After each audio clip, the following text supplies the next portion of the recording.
我宁愿流亡，也绝不会向中国求助。2018年8月18日，对于巴基斯坦前总统穆沙拉夫而言，这是一个令他终生难忘的坏日子。这一天，在反对派不断发难逼宫的压力下，失去人民和军队支持的他，被迫宣布辞去总统职务，就此远离巴基斯坦政坛，开始了长达12年的流亡生涯。在漫长的流亡生涯中，穆沙拉夫倍尝艰辛，但他却始终没有求助于中国，甚至直言表示宁愿流亡，也绝不会向中国求助。作为中巴友谊的维护者，穆沙拉夫为何这么说？这背后有何隐情呢？军人出身的穆沙拉夫将军自1999年10月推翻谢里夫政府，登上巴基斯坦政治舞台以来，便一直在考虑巴基斯坦的未来。那时巴基斯坦的形势实在不容乐观，连年的战火和腐败的政权带给巴基斯坦的是一片灰暗，国力凋敝，时局动荡，经济濒临崩溃的边缘，国家建设百业待兴。尽管此前经受过领导人的欺骗，但新的政权建立后，深陷贫穷和失业地狱中的民众还是将视线投到了这位新上台的总统穆沙拉夫将军身上，渴望着他能够带领国家走向新的未来。穆沙拉夫来自人民当中，自然深知人民的渴求。自上台以来，他执政的重点便集中于发展经济，而中国因为过去的历史和友好的态度，成为了巴基斯坦寻求经济合作的不二人选。中国与巴基斯坦的建交由来已久，早在2000多年以前，以玄奘法显为代表的众多中国学者就曾不远万里来到伊斯兰堡北部的塔克希拉学习佛经，而来自巴基斯坦的藏传佛教主要缔造者之一萨姆巴巴瓦也早在1000多年前到达过中国的西藏。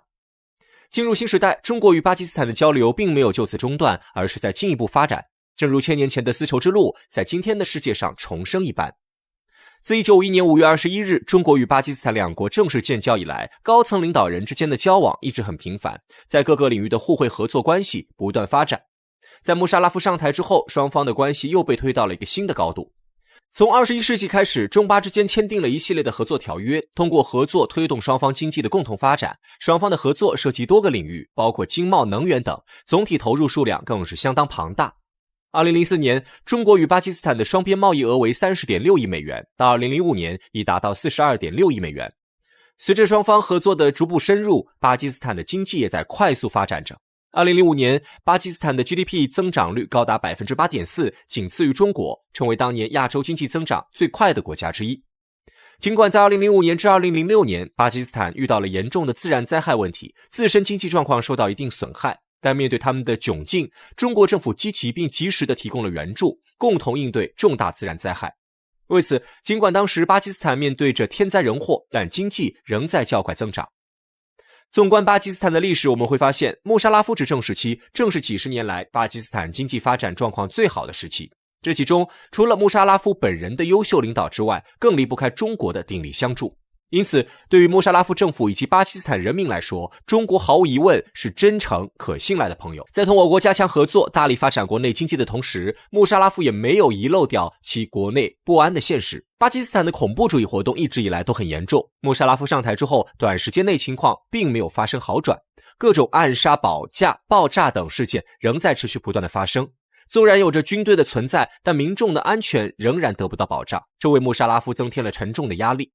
为此，他选择抓住美国方面抛来的橄榄枝，在被国内外各种伊斯兰极端势力围攻和被美国拉进黑名单两种选择前，基于战略考量，穆沙拉夫最终无奈选择了前者。当天，穆沙拉夫便发表声明，表示愿和美国携手打击恐怖主义。此后，巴基斯坦成为美国全球反恐的前线国家。穆沙拉夫方面的态度与美国一贯坚持的政策不谋而合。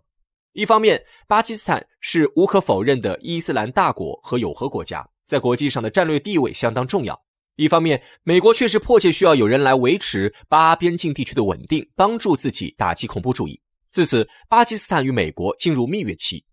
与美国开始合作之后，巴基斯坦方面，特别是穆沙拉夫政府，确实受到了很多益处。多年以来，美国一直在政治方面支持穆沙拉夫，经济方面为巴基斯坦换取了大概100多亿美元的援助。至于反恐相关问题，更是给穆沙拉夫政府提供了众多武器弹药的支持。其实，在尚未提出辞职的那几年，穆沙拉夫就曾多次面临危险的政治困境。通过军事政变掌握政权，一直是穆沙拉夫被人诟病的一个痛点。恐怖活动又从未在巴基斯坦的土地上停止，因此一直以来，他既面临着人民的猜疑，又面临着政敌的围攻，形势相当不容乐观。过去能屡次脱离这些困境，除了穆沙拉夫本人有着极其出色的领袖魅力及领导能力之外，也离不开美国政府的鼎力支持。但正所谓成也萧何，败也萧何，美国态度的转变成了压倒穆沙拉夫政权的最后一根稻草。当初美国政府之所以会和穆沙拉夫合作，正是看中了他的政治价值。但自2007年起，穆沙拉夫政府原本坚固的统治开始变得岌岌可危，不仅不能够帮助美国，反而还时常寻求美国方面的帮助。对于美国来说，由穆沙拉夫领导的巴基斯坦转变成为政治包袱，于是一向眼中只有自身利益的美国选择了弃了他。纵观巴基斯坦建国以来的历史，会发现其政治总是围绕着军人政权与民选政权的斗争展开。尽管在穆沙拉夫执政初期，他领导的政府取得了不错的政绩，在一定程度上发展了巴基斯坦的经济，但是到了后来，民主问题成了一个不可忽视的问题。直到2007年，被积累起来、忽视起来的政治矛盾彻底爆发，穆沙拉夫再也无法抵挡，红色清真寺事件成为了点燃一切的导火线。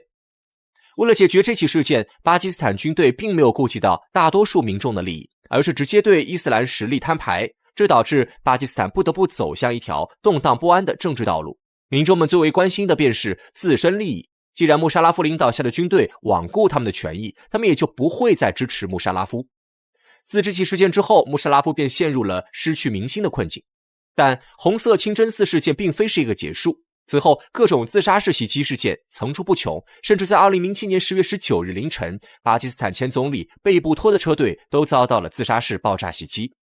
关于如何解决这些事件，穆沙拉夫的选择是解除10多名巴基斯坦最高法院法官的职务，对各大新闻媒体强行施压，并宣布国家进入紧急状态。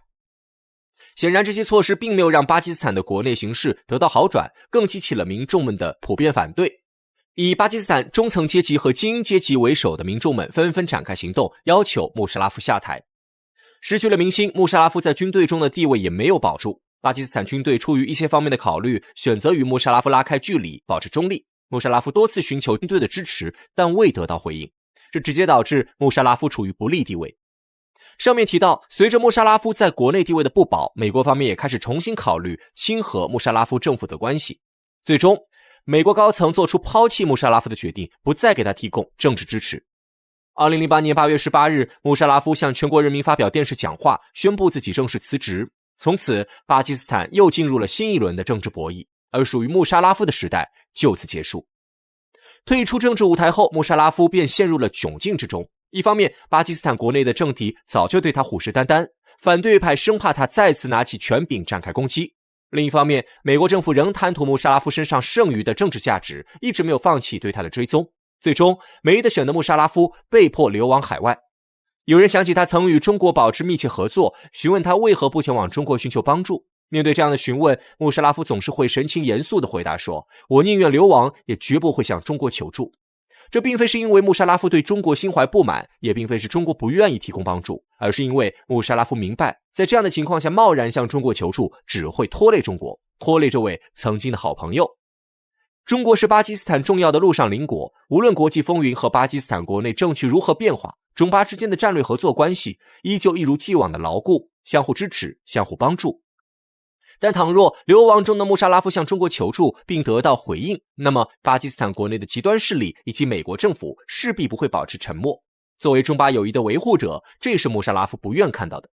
此外，穆沙拉夫也深知中国从不干涉别国内政，他不想因为自己让此事变得难堪。因此，纵然有着种种困难，穆沙拉夫也不曾向中国寻求帮助。从严格意义上来说，穆沙拉夫是一位优秀的领导人，尽管是通过军事政变上位的，但是在上台之后，穆沙拉夫的重心主要放在了发展国家经济与维护国家和平方面。他通过与中国发展经济合作，与美国发展反恐合作，一定程度上也实现了这两个目标。可悲可叹的是，面对执政联盟的联合通牒，倍感压力的他选择了较为体面的离开。最终，穆沙拉夫无奈下台，何尝不是一种悲哀？身为世界最穷国之一，为什么说中国与孟加拉的合作是最顶级的地缘战略之一呢？作为得到联合国认证的穷国，被基辛格毫不留情地称为废物的孟加拉，相信有不少朋友对他的印象还停留在其与印度极其相似的社会环境之上。而鲜有人知道的是，今天的孟加拉早就悄悄地走向中国化。那么问题来了，为什么孟加拉会选择中国呢？双方的关系又到了什么地步呢？想要弄清楚这些，我们还要从孟加拉的国运开始讲起。前段时间，在一位中国博主的视频当中，孟加拉一哥意外走红，这也使得不少人借此首次了解到了孟加拉这个国家。在镜头之下，孟加拉可以说和印度相差无几，苛刻的种姓制度、悬殊的贫富差距、严重的性别歧视，这些种种都在诉说着孟加拉的落后。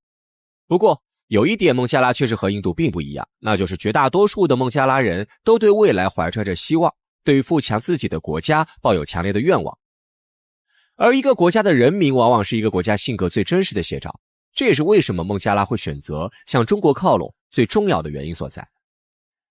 孟加拉国，一个位于南亚次大陆东北部，由恒河和布拉马普特拉河冲击而成的三角洲上的国家，总面积约148万平方公里，人口约 1.72 亿。孟加拉国地理位置十分优越，其国家分为8大区、3大干流，自然资源丰富，但却是被联合国认证的最不发达的国家之一，经济发展水平低下。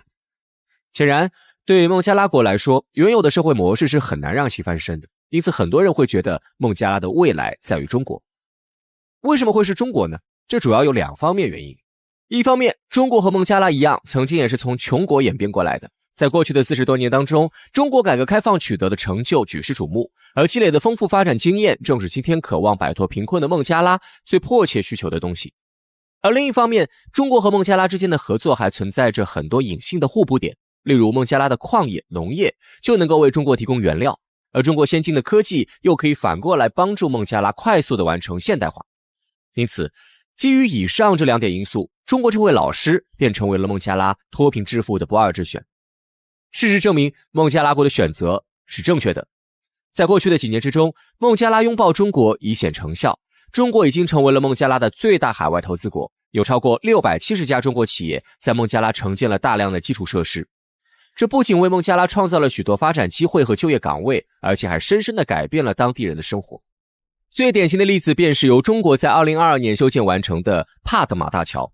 在这座大桥落成之前，每年都有数以百万的孟加拉人需要通过摆渡的方式来渡河，期间行程最短需要2小时，遇到汛期8小时的长途都是常态。而在大桥落成之后，这个时间已经被压缩到了几分钟，并且还不受自然约束。除此之外，像2016年中孟2国达成建设的铁路，后来更是被孟加拉国人民亲切地称为梦想之路。同年建设的帕亚拉发电站被称为孟加拉国家电力供应的压舱石，现如今每年能够稳定满足孟加拉全国用电的 10% 的需求。如此种种案例都在证明着孟加拉与中国合作的成功，正在让孟加拉走向一个充满光明的未来。2023年3月20号，与孟加拉国前总理同名的谢赫哈希纳潜艇基地正式建成。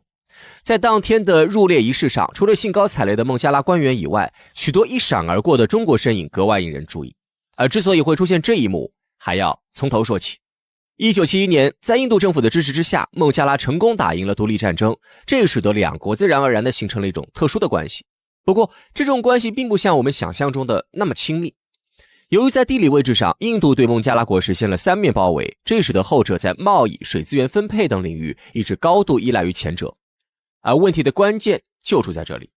在过去的几十年当中，印度实际上并没有平等地看待自己与孟加拉国之间的关系。例如，曾经就有孟加拉国外交官在谈论孟印关系时十分不满地指出，自己在与印度政府高官打交道时，经常会因维护本国利益而被对方指责为反印。除此之外，作为一个怀揣着大国梦的国家，印度还十分爱参与他国政治，其长期对孟加拉国内的亲印派势力进行扶持，对孟加拉国内政治进行隐性干预。这使得孟加拉国政坛一直流传着一句话：印度就像是一个孟加拉政党，一举一动都会招致政坛巨动。俗话说得好，哪里有压迫，哪里就有反抗。孟加拉在印度手上长期遭受的不公平待遇，最终便使得孟加拉国内的反印情绪不断高涨，其最终便使得孟加拉国出现了摆脱印度控制的需求。不过，就目前的情况来看，孟加拉国想要凭借自身的力量实现这一切并不现实。因此，孟加拉想要以小博大，势必需要别人的支持。那么，谁能成为孟加拉的助力呢？放眼全世界，孟加拉关注到了中美俄3个国家。俄罗斯这边受限于俄乌冲突，自顾不暇暂且不谈，美国的支持可不是那么好获得的。在过去的这些年里，虽然美国对孟加拉提供了大量的援助，但是其同时也在人权、宗教等问题上屡屡对孟加拉国进行施压。显然，如果孟加拉国做出了这一选择，那么就算摆脱了印度，最终的结果也还是会受限于美国，无非是从一个坑跳到了另一个更大的坑中，依然无法实现独立外交的目标。那么，既然美俄都因各种原因无法选择，留给孟加拉的答案便只剩最后一个，即中国。对于孟加拉国来说，谢赫哈希纳潜艇基地的建成意义十分非凡，因为这不仅是其境内的第一个潜艇基地，同时也是其拥有的首个现代化海军基地。更重要的是，这个基地是由中国独资建造的。事情讲到这里，孟加拉国想要干什么已经是不言而喻了。而除了潜艇基地之外，在其他项目上，孟加拉与我国的合作也在不断加深。根据孟加拉国在今年3月11号发布的《中国在孟加拉国的国家形象研究报告》显示，如今的孟加拉已经成为了中国5G在全球市场上的第2大买家。光是在2019到2023这4年的时间里，孟加拉国有约 72% 的武器都来自于中国。而更为重要的是，这则报告还特别强调，中国在以较低价格向孟提供重要军事装备的同时，并没有对孟内政提出任何附加条件，这是孟从其他国家得不到的待遇。这里其他国家点的是谁，显然也不用多说。当然，话又说回来了，正如我们一直强调的那样，中国与其他国家的合作从来不特意的针对第三方。中国与孟加拉的一系列联系只不过是恰到好处，孟加拉国需要，而我们刚好有罢了。如果非要有人误解，那只能说这个人心里有鬼，不然怕什么呢？实际上，从地理位置上就不难看出，中国和孟加拉的合作还有很多值得期待的地方。例如，在海洋方面，中国和孟加拉一道能够共同开发港口和印度洋资源。与此同时，中国也能借由孟加拉国境内的河流，让西藏资源顺流而下，为西藏的发展带来更多的可能。在陆地方面，中国和孟加拉国相隔也并不远，双方完全可以搭建起有益的桥梁，使得两国之间更加亲密。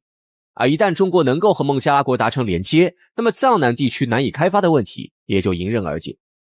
总而言之，孟加拉之所以选择中国化，是因为其对发展的渴望，对外交独立的诉求，而在尝试了各种方法之后，最终发现只有中国方案走得通。如今，孟加拉国的 GDP 总量已经突破了4000亿美元的大关，相较于2010年的自己增长了近4倍，这也使得其成为了南亚地区仅次于印度的第2大国。对此，我们不讲孟加拉国选择中国方案对错与否，因为事实早已胜于雄辩。